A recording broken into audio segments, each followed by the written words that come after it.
یہ سیاسی سوال نہیں ہے، کیا مزارات پر ماتھا ٹیکنا، وہاں زمین پر بوسہ دینا جائز ہے سر؟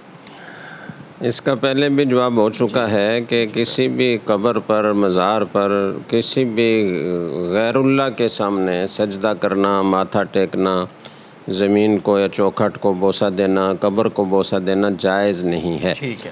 اگر کوئی عبادت کی نیت سے، یعنی جس طرح اللہ تعالیٰ تصرفات کے مالک ہیں، نفع نقصان کے مالک ہیں، حاجت روا مشکل کشا ہیں، ہمارے سارے مسائل وہی حل کر سکتے ہیں، بیماریوں سے شفا دینے والے وہی ہیں، بالکل۔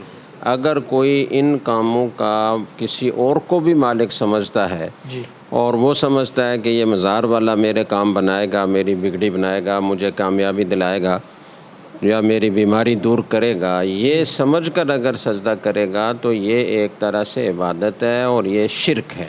ٹھیک ہے۔ اور اگر کوئی محض بزرگ کی تعظیم میں اور ان کے ادب و احترام میں ان کو سلام پیش کرنے کی نیت سے وہ سجدہ کرتا ہے، بوسہ دیتا ہے، تو اگرچہ یہ شرک نہیں ہے لیکن بالکل ناجائز اور حرام ہے، اس کی ہماری شریعت میں کوئی گنجائش نہیں ہے۔ اور ہمارے جتنے مکاتب فکر ہیں، دیوبندی، بریلوی، شیعہ، غیر مقلدین، اہل حدیث، سارے اس بات پر متفق ہیں۔ مولانا احمد رضا خان بریلوی وہ بھی اپنی تحریروں میں واضح طور پر یہ لکھتے ہیں کہ قبر کو سجدہ کرنا یا اس پر ماتھا ٹیکنا، اس کو بوسہ دینا ناجائز اور حرام۔